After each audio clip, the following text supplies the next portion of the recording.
and welcome back to irishracing.com. This morning I'm at Eric McNamara's yard to get updates on all of his runners for the Limerick Christmas Festival.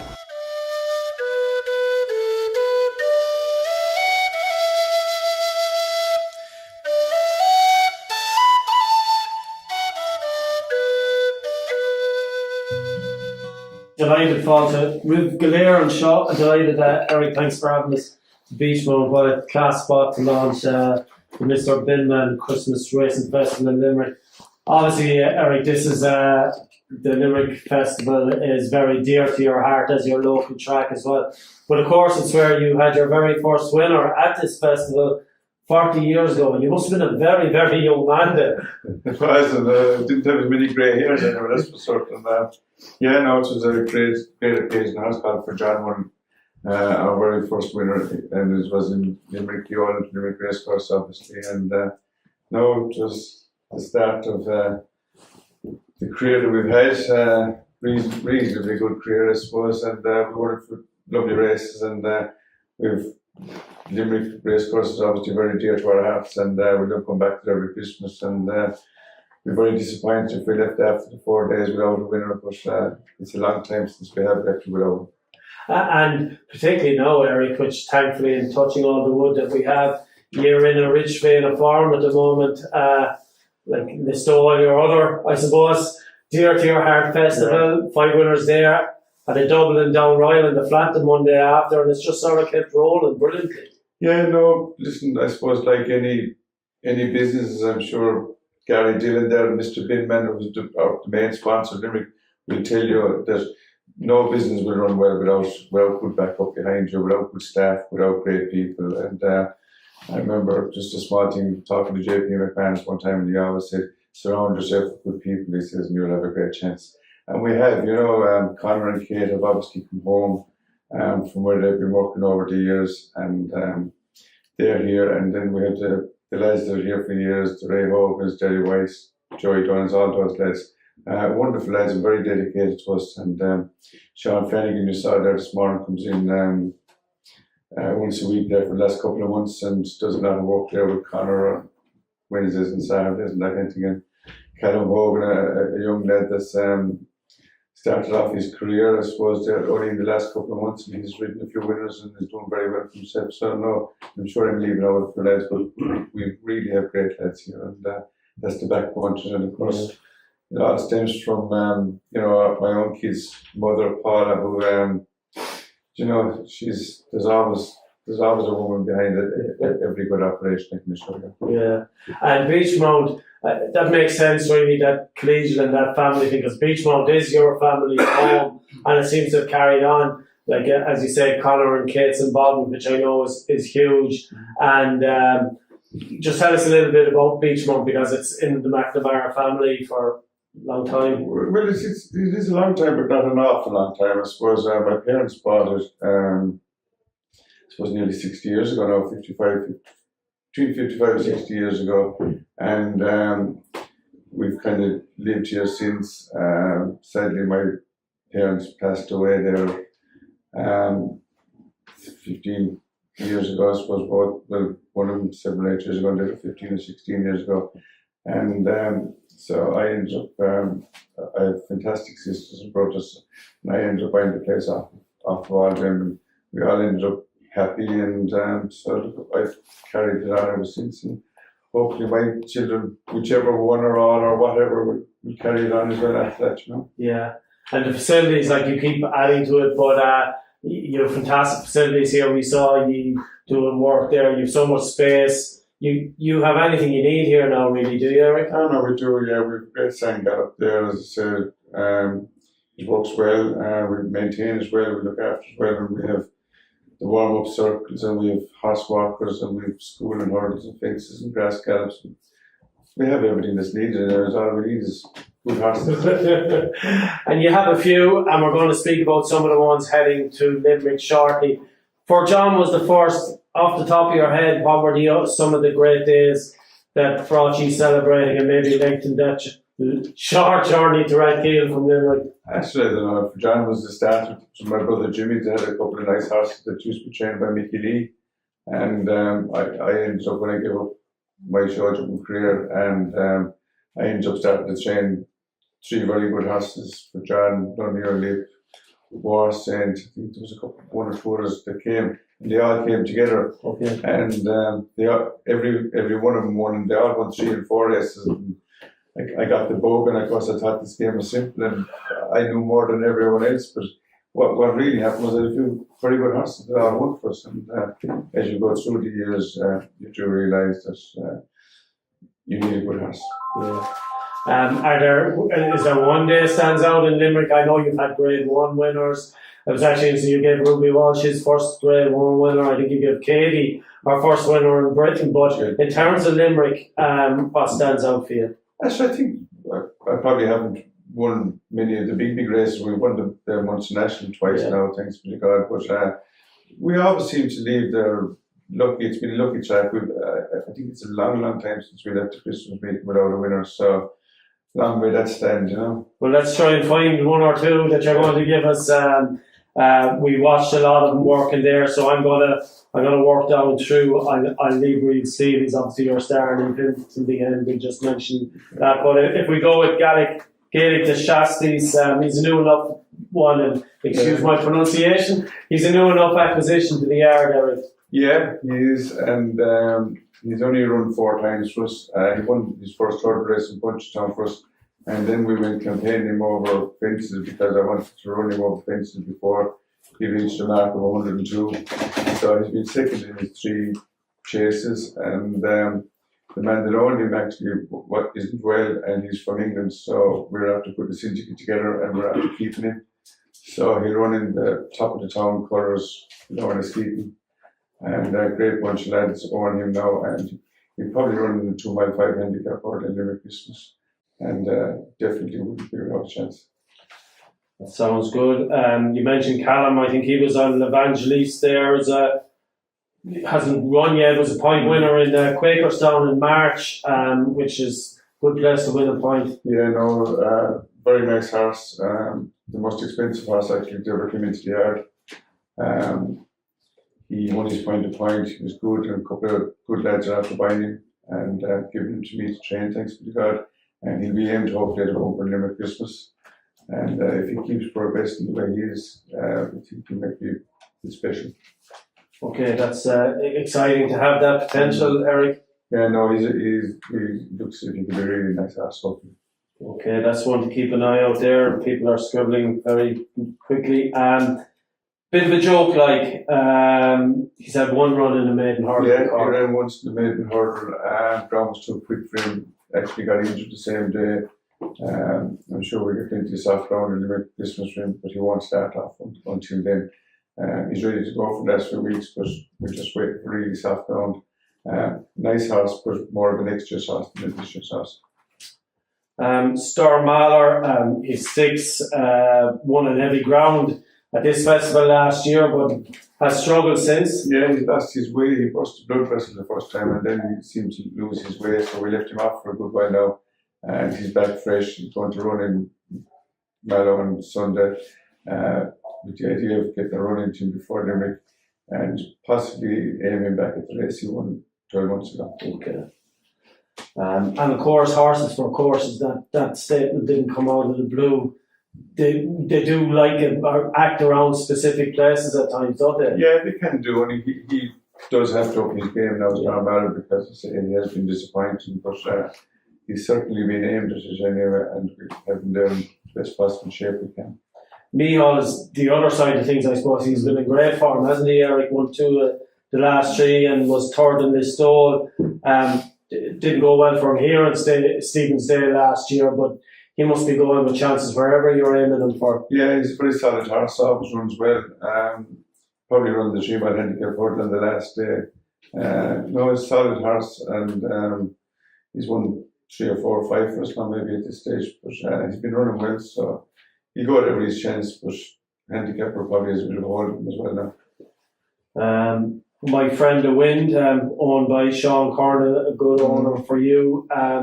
We last saw him, he was 4th, ran a nice race in Killarney. Has run lots of good races, probably more over hurdles. Is there juice in his mark over fences, or? Yeah, What are you no, thinking? there is juice in his back over fence, but the biggest problem with him is he's not as good a jumper of fence as he's over hurdle, unfortunately. And he was disappointing in Ballinrobe when we went back over fences. We would have thought it might suit him, but he'd probably run over hurdles, I would have thought, especially in Limerick now, because the ground would be too soft for him, and to give him every chance to jump the fence as well, he'd want to jump out the ground. But he's far better handicap over fences. Yeah, It hasn't happened for him. I know, yeah. Decimation, he's an interesting one. You bought a few horses like this with form or training that have good back form, and he's another guy that has really good back form. He's only beaten the neck by Ashdale Bob in the Grade 2 novice hurdle at Fairy House, ex-Henry de Bromhead, Jigginstown, second in his stall. So you're beginning to learn about him, are you? We are, and the biggest thing is with him is that he wants very soft ground. Okay. And there's a novice handicap chase, 2 mile 6 on the last day. It should be right up his alley, and we were going to run him once or twice over the last couple of weeks, and we purposely kept him for that race. So he'll stay for and run him the last day of Christmas, and no, I'd like to think that he could be one that just might win. Brilliant. Mount Ferns, you mentioned down below, you liked him his first run for you, winning in the stall, coming out of Emma Levin's yard, I think, is it? Yeah. No, he's a horse well handicapped. Just couldn't see him being beaten in the store really of any of the horses that ran there. We just thought that he would win, and thanks be to God he did. He won easy. Disappointed little in Cork after when the ground was a lot better. So we're going to keep him for Limerick Christmas now. It's going to be soft there. Yeah. He'll have everything in his favour, and a nice horse and would make a lovely chase in the couple in the springtime. He'll definitely go chasing. Gorgeous, be good looking horse. Yeah. And embittered again, another same owner as Real Steel, of course, Tyke Moynihan. He's another former Gordon Elliott, I think, again. He's a Grade 3 novice winner as a chaser, was placed at Grade 1 level as a novice hurdler, and made, I remember him making a by Allen work in a Grade 2 bumper in Leopardstown. That's 5 years ago now at the Dublin Racing Festival. He didn't run a bad race in the Munster National. No, he ran the Munster National, doesn't get 3 miles. Yeah. So he's going to be aimed at the Tim Duggan in Limerick on the third day. 2 miles, 3.5 should be ideal trip for him. He's not as good as he was. I'd say he doesn't try as hard as he used to. But no, I'd like it was probably a mistake when he went in the Munster National over 3 miles. He just doesn't seem to get it. But Tim Duggan trip and ground and track and everything should suit him. So that's where he goes. Yeah, so by the sounds of things there, as you say, you'd be hopeful of a couple of winners. If we have one now, we have that to go on us, but I'd like to think that between a few of those, that one of them will surely win. Yeah.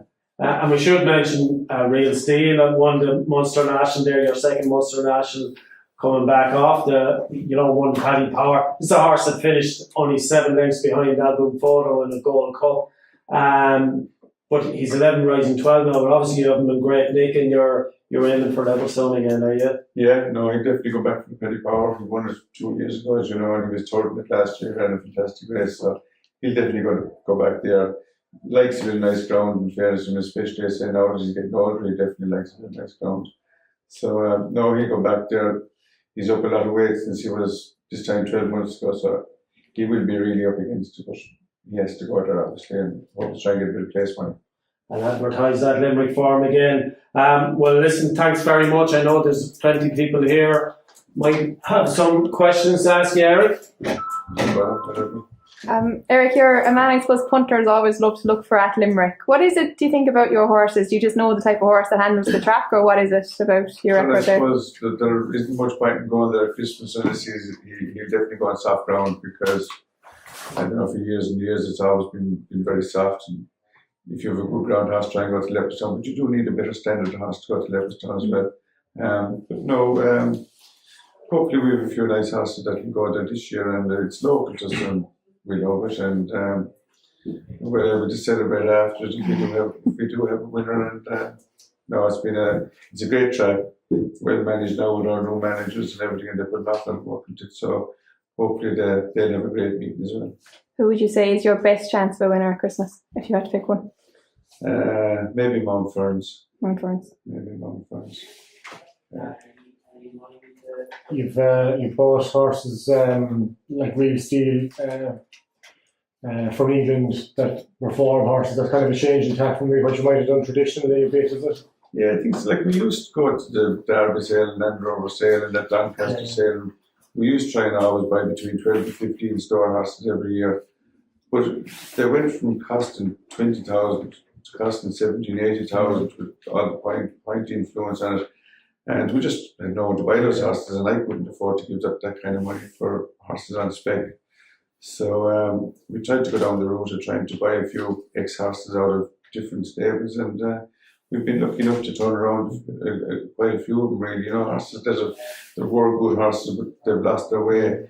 And, you know, Reed Steelby, the typical example, he was a good horse, was Willie Mullins, and he went to Paul Nicholas, and he was 2 years with Paul Nicholas, and he never finished in front of the horse. Never finished in front of a horse for 2 years. That. But look, we took a chance in him. We'd heard different things about him. We just thought that change of environment might suit him, whatever. And so, you know, we were lucky enough we have turned him around. And so we bought that Lex Mount Ferns, we bought him out of Emmet. Again, he'd been running very badly for the last few runs. His last few runs for her, but so he seems to go well for us, and we like him a lot, you know. The market seems to be kind of turning back a bit again now. Is the store getting a little bit cheaper than we bought, just in the last year, maybe, or 2 years ago? Yeah, I think so. We bought 3 or 4 with the Derby sale now. We bought one at the Land Rover sale, and we bought one at Doncaster.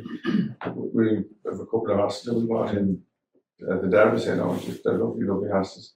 And they were affordable as opposed to spending 70,000, 80,000 on them, you know. It's kind of getting more as a buyer's market again as opposed to seller's market. Well, I thought it was this year, and that'll stay the same next year or not, I don't know.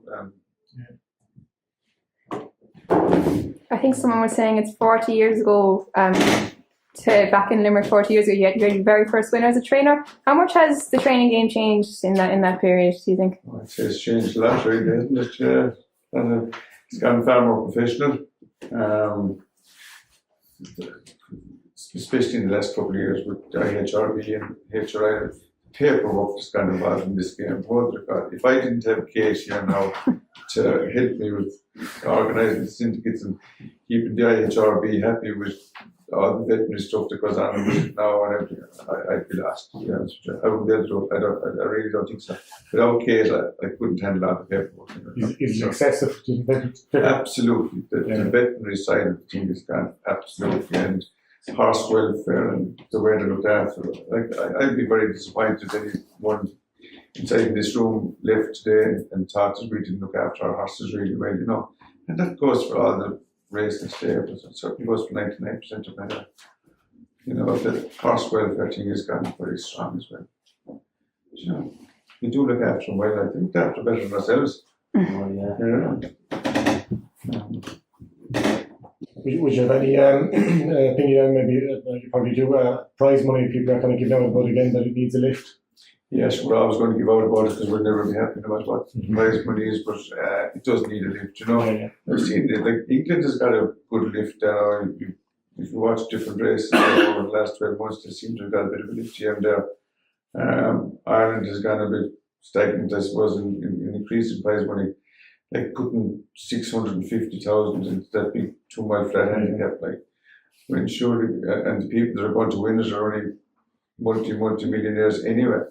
Surely it's got that prize money should have, some of that prize money should have been drifted down to the lower level of the game. Just seeing Callum Hogan riding out there must be unusual, having father and son, and I think they won the same race in the Stole. Was it a boat for you? Did, no, his father didn't ride the winner for me now. But yeah, Ray, it was about 20 years ago or something. Yeah, something like that, yeah. And Callum, his first winner over jumps this year was the same race that his father had won previously. Yeah. Ray must be here a long time, so is he? Yeah, his race here, 20 years, 25 years. Yeah, he was with Frank Berry before that. So I'd say whenever Frank Berry gave up his licence.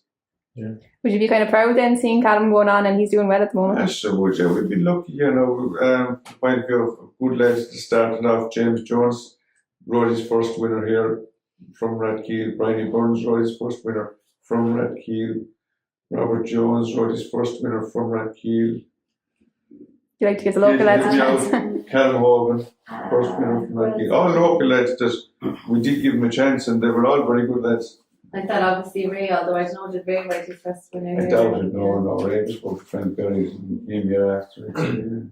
You actually have said before, Eric, that while staffing has been seen to be an issue for lots of trainers or studs or whatever, that you've had a lot of the same team for a long time, which speaks a lot for the environment that's here. No, we have, yeah, the likes of those lads, they've come and they've stayed here. We've been very lucky. I can still see it's going to be a major problem down the line now. We've actually been lucky enough now. There's good lads there. We have plenty of lads. So no, we're okay. Kate's home cook, is it big? Kate does everything. I do the giving out. That's what I do. Straight and narrow. Yeah. And just as regards, I mean, you're a very good man with owners and that. Is it harder or easier than it was over the 40 years that you've had? I'd say it's easier. We've great owners. Yeah. We've great people. Yeah. There's only, we were just saying that there'd be 40 horses in. We've only one customer. Obviously, we won't mention names. We've only one out of 40 people that aren't paying us. Whereas when you go back 20 years ago, you could have, before the crash and everything, you'd have had 40 horses. You'd be lucky to get paid for half of that time. Yeah. Just crazy. Yeah. But I suppose when we all ended up broke there for a few years, when we started to try and get going again, you just can't train for people that won't pay you anymore, you know. Well, were things, that's obviously the boom time, were things very, to get back up and running must have been very difficult then, was it? Yeah, well, we went from 60 horses at that time to 6. So that was a huge drop. So when you look back at it, you'd wonder how did you survive it? You really would, wouldn't you?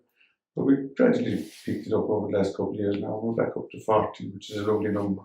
And if we could just keep culling the ones that are not so good and try and get a better standard of horse,